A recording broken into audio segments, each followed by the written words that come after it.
সান্তাহার মহিলা কলেজ কর্তৃক অনলাইন ক্লাসে প্রথম বর্ষের ছাত্রীদেরকে আন্তরিক শুভেচ্ছা। তোমরা নিশ্চয়ই ভালো আছো। এর আগে আমি তোমাদের একটা ক্লাস নিয়েছিলাম, তোমাদের নিশ্চয় মনে আছে যে আমি সমাজকর্মের উপরে প্রথম একটা ক্লাস তোমাদের নিয়েছিলাম। আজকে আমি তোমাদের সমাজকর্মের উপরে আরেকটা ক্লাস নিচ্ছি। আজকে আমি পড়াবো তোমাদেরকে সমাজকর্মের পরিধি ও বিষয়বস্তু। সমাজকর্মটা কি তোমাদের মনে আছে? সমাজকর্ম হলো একটি সাহায্যকারী পেশা বা বৈজ্ঞানিক পদ্ধতি নির্ভর একটি সাহায্যকারী পেশা, বা সমাজকর্মকে আমরা একটি সক্ষমকারী পেশা হিসাবেও বলতে পারি। হ্যাঁ, সমাজকর্ম কি? একটি সাহায্যকারী পেশা। সাহায্যকারী মানে কি? মানুষের যে কোনো সমস্যার সমাধান করা, মানুষকে সাহায্য করাই সমাজকর্মের কাজ। আজকে আমরা সেই সমাজকর্ম পরিধিটা তোমাদেরকে সামনে তুলে ধরবো, কারণ সমাজকর্মের পরিধিটা ব্যাপক। হ্যাঁ, যে সমাজকর্ম কোন কোন ক্ষেত্রে এর ব্যাপক বিস্তৃত, সেটা নিয়ে আজকে আমরা আলোচনা করব।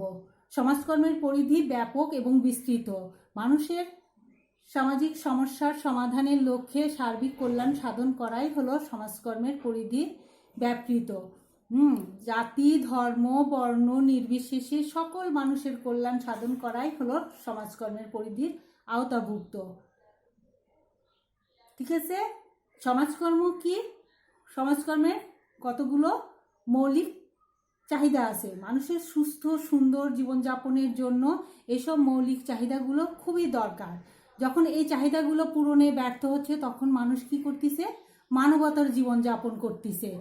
এই মানবতার জীবনযাপন থেকে বের হয়ে আসার জন্য, কারণ এই মানবতার জীবনযাপন করার প্রধান কারণ হলো এই বিশ্বে বেশিরভাগ দেশই অনুন্নত এবং স্বল্পোন্নত। এই স্বল্পোন্নত দেশের মানুষের মৌলিক মানবিক চাহিদাগুলো পূরণ করতে তারা পারছে না। এর ফলে কি হচ্ছে?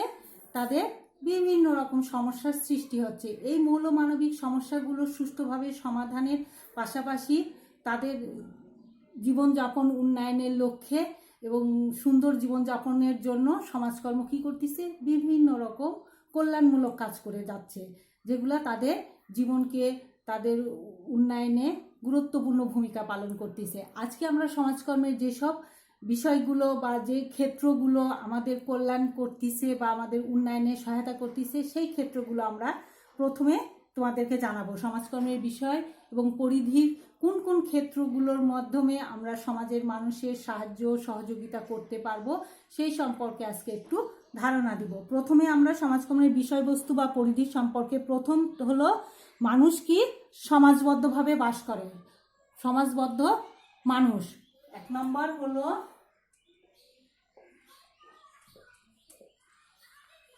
সমাজবদ্ধ মানুষ। হ্যাঁ, এক নম্বর হলো সমাজবদ্ধ মানুষ। মানুষ আধুনিক সেই সৃষ্টির প্রথম থেকেই মানুষ কি করছে? সমাজে বসবাস করছে সমাজবদ্ধভাবে। যারা সমাজে বসবাস করে শুধু তাদের কল্যাণেই কিন্তু সমাজকর্ম কাজ করে থাকে। যারা সমাজের বাইরে, যেরকম যাযাবর, ফকির, সন্ন্যাসী, এদের কল্যাণে কিন্তু সমাজকর্ম কাজ করে না। সমাজকর্ম শুধু যারা সমাজেই বসবাস করে সেই সব মানুষের কল্যাণে তারা কাজ করে। হ্যাঁ, এটা হলো সমাজবদ্ধ মানুষ। তারপরে 2 নম্বর হলো সমগ্র সমাজ ব্যবস্থা। সমগ্র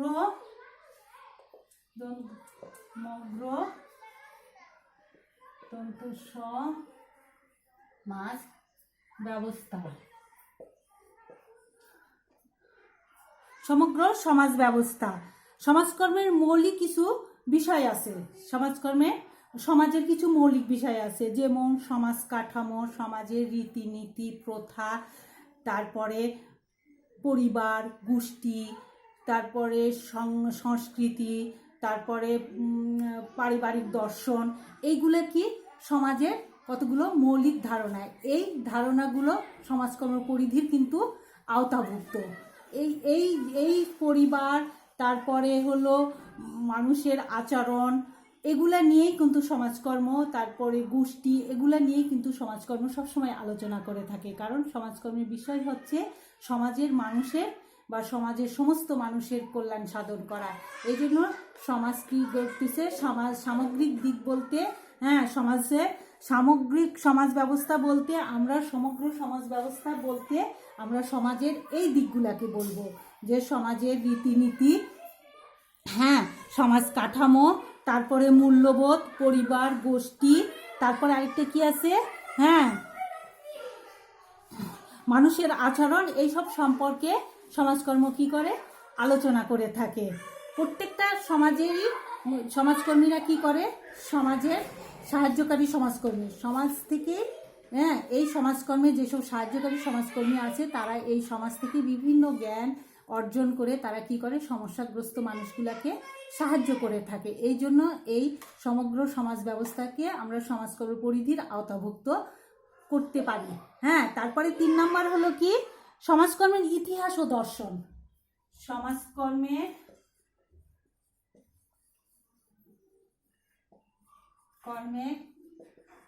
ইতিহাস ও দর্শন। সমাজকর্মের ইতিহাস ও দর্শন সেই সমাজকর্ম সৃষ্টির উষালগ্ন থেকে চলে আসছে। কারণ যখন থেকে সমাজ বা পৃথিবীর প্রথম থেকে মানুষ যখন সৃষ্টি হয়েছে তখন থেকেই মানুষ কিন্তু সমাজে একত্রে বসবাস করছে। সেই সময় থেকে সমাজকর্মেরও উৎপত্তি হয়েছে। কারণ সমাজের সকল মানুষের কার্যক্রম, সমাজের মানুষের আচার আচরণ নিয়ন্ত্রণ করা, সমাজস্থ মানুষের কাজকর্ম, সমাজস্থ মানুষের উন্নয়ন করা, সেই প্রথম থেকেই মানুষ কিন্তু চেষ্টা করে আসছে এবং সেই চেষ্টাকে সফলতা আনতে, উন্নয়নে সহযোগিতা করতে এই সমাজকর্ম, সেই সমাজের সৃষ্টির উষালগ্ন থেকেই এই সমাজকর্মের দর্শন, সমাজকর্মের ইতিহাস কার্যক্রম পরিচালিত হয়ে আসছে। এই সমাজকর্মের কার্যক্রমও কিন্তু সমাজকর্মের পরিধির আওতাভুক্ত। তারপরে কি, সংস্কৃত ইতিহাস ও দর্শন। তারপরে সমস্যা ও সমাধান। 4 নম্বর, সমস্যা ও সমাধান। সমস্যা ও সমাধান। আধুনিক সমাজে কি হচ্ছে, নানা রকম সমস্যার সৃষ্টি হচ্ছে। এসব সমস্যার স্থায়ী সমাধান দেওয়ার জন্য সমাজকর্ম কি করতেছে, তাদের জ্ঞান, তাদের দক্ষতা দিয়ে তারা এমনভাবে সমস্যার সমাধান করতেছে যাতে প্রত্যেকটা মানুষ কি হয়, স্বাবলম্বী হয়। তারপরে প্রত্যেকটা মানুষ যেন নিজের সমস্যা নিজেরাই সমাধান করতে পারে, সেই তাগিদে তারা কাজ করে যাচ্ছে। প্রত্যেকটা মানুষের কিন্তু প্রতিভা আছে, সেই প্রতিভা দিয়ে তারা কি করতে পারে, তারা নিজেরাই নিজেদের সমস্যার সমাধান করতে পারে। আর সমাজকর্ম সবসময় মানুষের স্থায়ী সমাধান দেওয়ার চেষ্টা করে, যাতে তারা নিজেরাই নিজেদের সমস্যা সমাধান করতে পারে এবং সেই সমস্যাটা যেন বারবার ফিরে না আসে। এই সমস্যা যাতে আর না আসে সেই জন্য তারা সমাজকর্ম সবসময় চায় যে সমাজের মানুষের একটা স্থায়ী সমস্যার সমাধান দেওয়া। তারপরে কি আছে, সার্বজনীন কল্যাণ। 5 নম্বর হলো সার্বজনীন কল্যাণ। সার্বজনীন কল্যাণ সমাজকর্মের কোনো একটা শ্রেণীর বা নির্দিষ্ট কোনো একটা শ্রেণীর মানুষের কল্যাণ সাধন করে না, সমগ্র দিক, সার্বজনীন সব দিকের কল্যাণ করে। এই জন্য সমাজকর্ম কি করে, জাতি, ধর্ম, বর্ণ নির্বিশেষে সকল মানুষের কল্যাণে সহযোগিতা করে থাকে, যাতে সব শ্রেণীর মানুষই এই সমাজকর্মের কল্যাণের আওতাভুক্ত হয়। এটাও সমাজকর্মের পরিধির আওতাভুক্ত।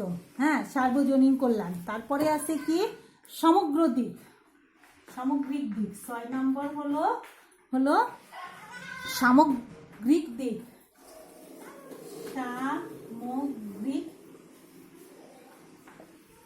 দিক।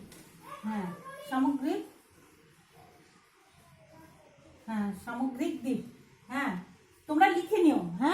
তোমরা সবাই পয়েন্টগুলো লিখে নিবা, তাহলে কি হবে, এই পয়েন্টগুলো তোমরা যদি আলোচনা করো, একটু পয়েন্টগুলো জানা থাকলে কি হবে, যে কোনো লেখার সময় তোমরা সব কিছু মনে রাখতে পারো। পয়েন্টগুলো মনে রাখলে ভালো করে লিখতে পারবা। তাহলে আমরা 6 নম্বরে কি আছে? সামগ্রিক দিক। সামগ্রিক দিক বলতে সমাজকর্মের কোনো একটা মানুষের, সমাজস্থ মানুষের কোনো একটা দিক নিয়ে আলোচনা করে না, সমাজস্থ মানুষের বা মানুষের সমগ্র দিক নিয়ে আলোচনা করে। যেমন মানুষের শারীরিক, মানসিক, আর্থিক, সামাজিক, রাজনৈতিক, তারপরে শিক্ষা, নৈতিক, আধ্যাত্মিক, এইসব দিক নিয়ে সমাজকর্ম আলোচনা করে থাকে। এটাও সমাজকর্ম আওতার একটা পরিধিভুক্ত, কারণ সমাজকর্ম শুধু মানুষের একটা দিক নিয়ে আলোচনা করে না, সামগ্রিক দিক নিয়ে আলোচনা করে। এই জন্য সমাজকর্ম একটি সামগ্রিক আলোচনার আওতাভুক্ত বা সমাজকর্মের পরিধির আওতাভুক্ত। তারপরে আছে কি? সরকারি ও বেসরকারি কার্যক্রম। 7 নম্বর, সরকারি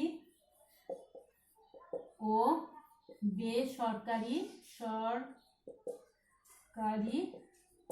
কার্যক্রম। সরকারি বেসরকারি কার্যক্রম। সরকারি বেসরকারি কার্যক্রম। সরকারি বেসরকারি কার্যক্রম আধুনিক সমাজের বা প্রত্যেকটা দেশের কি আছে, বিভিন্ন সেবামূলক কার্যক্রমগুলা সরকারি বেসরকারি পর্যায়ে হয়ে থাকে। সরকারিভাবেও সাহায্যের সেবা দিয়ে থাকে এবং বেসরকারিভাবেও সেবা দিয়ে থাকে, এবং কোনো কোনো ক্ষেত্রে দেখা যায় যে জাতীয় পর্যায়ে, আন্তর্জাতিক পর্যায়ে এই সেবা কার্যক্রমগুলো পরিচালিত হয়ে থাকে। যেরকম আমাদের কীরকম সেবা দিয়ে থাকে সরকারি বা বেসরকারিভাবে? সরকারিভাবে বিভিন্ন হাসপাতাল, ব্যাংক, বিমা, এগুলো কি করে? আমাদের সেবা দিয়ে থাকে। বেসরকারিভাবে বিভিন্ন এনজিও আছে, যেরকম ব্রাক, তারপরে আশা, তারপরে হলো গ্রামীণ ব্যাংক।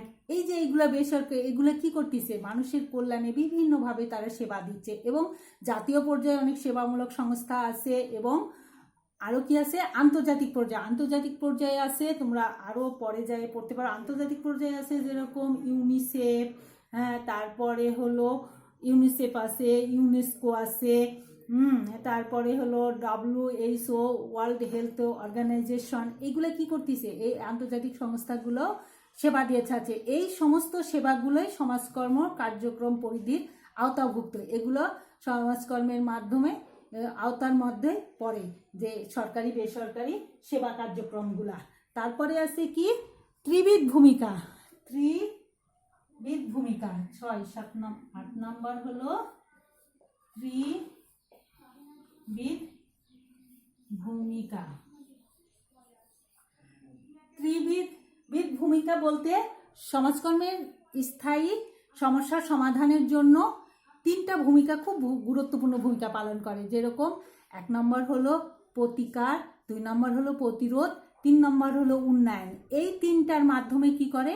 সমস্যার একটা স্থায়ী সমাধান করা যায়। প্রতিকার বলতে আমরা কি বলতেছি? যে কোনো সমস্যার সমাধানের জন্য, যেরকম কীরকম সমস্যা, এই যে বিভিন্ন প্রতিবন্ধকতা, বৈষম্য, এগুলো দূর করাই হলো প্রতিকার।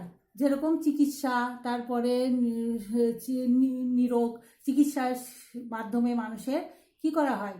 যে কোনো রোগ প্রতিকার করা হয়। তারপরে আছে প্রতিরোধ কি? যে কোনো সমস্যা আসার আগে সেটা প্রতিরোধ করা।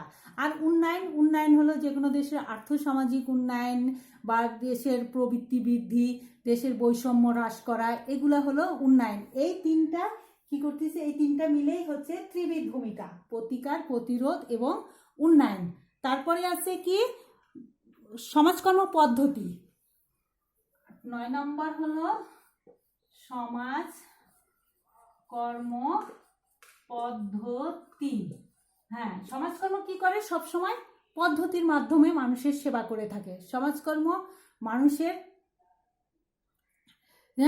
ব্যক্তিগত, দলীয়, সমষ্টি, এই সব পদ্ধতির মাধ্যমে সমস্যার সমাধান করে থাকে। সমাজকর্মের কিন্তু 2টা পদ্ধতি আছে, একটা হলো মৌলিক পদ্ধতি আর একটা হলো সহায়ক পদ্ধতি। এই মৌলিক পদ্ধতির মধ্যে আছে ব্যক্তি সমাজকর্ম, দল সমাজকর্ম, সমষ্টি সমাজকর্ম। আর সহায়ক পদ্ধতির মধ্যে আছে সমাজকর্ম গবেষণা, সমাজকর্ম প্রশাসন, সমাজকর্ম কার্যক্রম। এগুলোর আমার বিস্তার আলোচনা আছে আমাদের পরবর্তীতে অধ্যায়ে তোমরা পাওয়া। শুধু এটাই জানো যে সমাজকর্ম সবসময় কি করে? পদ্ধতির মাধ্যমে মানুষের সমস্যার সমাধান করে থাকে। তারপরে আরেকটা কি আছে, হ্যাঁ সমাজকর্ম পদ্ধতি, তারপরে মানব সম্পদ 10 নম্বর মানব সম্পদ মানব সম্পদ। মানব সম্পদ প্রত্যেকটা মানুষই কিন্তু এক একটা সম্পদ। আমরা প্রত্যেকটা মানুষেরই কি আছে, মেধা আছে, সুপ্ত প্রতিভা আছে। হ্যাঁ, এই প্রতিভাগুলোকে যদি আমরা কাজে লাগাই তাহলে কি করতে পারি, আমরা যে কোনো সমস্যার সমাধান করতে পারি। মানুষের এই প্রতিভাগুলোকে দিয়ে যে কোনো উন্নয়ন করাও সম্ভব। এই সব প্রতিভাকে কাজে লাগানোর জন্য সমাজকর্মীরা কি করে, তাদের বিভিন্ন জ্ঞান দিয়ে তারা মানুষের বিভিন্ন সমস্যার সমাধান করে এবং একজন সমস্যাগ্রস্ত মানুষকে কি করে, সক্ষমকারী করে তোলে, যাতে তারা নিজেরাই নিজের আত্মনির্ভরশীল হতে পারে, নিজেরা নিজের পায়ে দাঁড়াইতে পারে। এটা এই জন্য প্রত্যেকটা মানুষই এক একটা সম্পদ হিসাবে আমরা মনে করি যে প্রত্যেকটা মানুষই এক একজন একটা করে সম্পদ। এই মানুষ সবাই যদি তাদের নিজেদের মেধা নিজেদের প্রতিভা দিয়ে কাজ করে তাহলে কি হবে, দেশের উন্নয়ন নিজের উন্নয়ন করা সম্ভব হবে। মানব সম্পদ। তারপরে আছে 11 নম্বর চাহিদা পূরণ। চাহিদা পূরণ, চাহিদা প্রত্যেকটা মানুষের কিন্তু চাহিদা আছে। আমাদের 6টা মৌলিক চাহিদা আছে, জানো সেই 6টা মৌলিক চাহিদা কি কি? খাদ্য, বস্ত্র, বাসস্থান, শিক্ষা, চিকিৎসা, হ্যাঁ বিনোদন। এই চাহিদাগুলো যদি সুষ্ঠুভাবে পূরণ করা সম্ভব হয় তাহলে একটা মানুষের কি জীবনটা সুন্দর হয়ে যায়। এই সুন্দর জীবনযাপনের জন্য এই চাহিদাগুলো পূরণ করা প্রত্যেকটা মানুষের দরকার, আর এই চাহিদাগুলো পূরণ করা সমাজকর্ম পরিধির আওতাভুক্ত। তারপরে আরো আছে নীতি ও পরিকল্পনা। তারপরে আরেকটা হলো 11 নম্বর 12 নম্বর নীতি ও পরিকল্পনা। হ্যাঁ, নীতি ও পরিকল্পনা প্রত্যেকটা কাজেরই কি করতে হবে, পরিকল্পনা করে কাজ করতে হবে, কারণ পরিকল্পনাবিহীন কোনো কাজই উন্নয়ন করা সম্ভব নয়। তাই সমাজকর্ম সবসময় চায় যে কোনো কাজ করার জন্য পরিকল্পনা করার দরকার। পরিকল্পনা মাফিক আমরা যদি কাজ করি তাহলে আমরা যে কোনো উন্নয়ন করা সম্ভব হবে। তারপরে আরেকটা আছে মূল্যায়ন করা প্রত্যেকটা কাজের। 10, 11, 12, 13 নম্বর হলো মূল্যায়ন। হ্যাঁ, মূল্যায়ন। এই মূল্যায়নটা কি, ব্যক্তির আত্মমর্যাদা। হ্যাঁ, তার প্রত্যেকটা মানুষের কি আছে, আত্মমর্যাদা আছে। হ্যাঁ, সেই আত্মমর্যাদার মাধ্যমে কি করতে পারে, তারা তাদের সমাজে তারা তাদের যে অবস্থানে আছে সেখানে তারা তাদের আচরণের পরিবর্তন করে তারা সমাজে উন্নয়ন করতে পারে। এই জন্য প্রত্যেকটা মানুষের মূল্যায়ন থাকার দরকার। মূল্যায়নের মাধ্যমে একটা মানুষ তার সমাজে সে প্রতিষ্ঠিত হতে পারে, সে সমাজকে উন্নয়নের দিকে নিয়ে যেতে পারে। এই জন্য মূল্যায়ন সমাজকর্মের পরিধির আওতাভুক্ত একটা। এইভাবে সমাজকর্ম কি করতেছে, সমাজকর্মের পরিধি কিন্তু ব্যাপক। সমাজের প্রত্যেকটা ক্ষেত্রে এই পরিধির মাধ্যমে এই সমাজকর্মের পরিধি বা সমাজকর্মের বিষয়বস্তুগুলো আছে সব ক্ষেত্রেই। এই জন্য সমাজকর্ম সার্বিক কল্যাণ সাধন করে সমাজের মানুষের। ঠিক আছে, আজকে তোমাদের এই পর্যন্ত কি এই সমাজকর্মের পরিধি ও বিষয়বস্তুর এই পয়েন্টগুলো তোমরা ভালো করে মনে রাখবা, তাহলে দেখবা যে এটা সম্বন্ধে তোমাদের ভালো ধারণা আসবে। ঠিক আছে, ভালো থাকো। সামনের দিন তোমাদের সাথে আবার আরেকটা নতুন বিষয় নিয়ে দেখা হবে।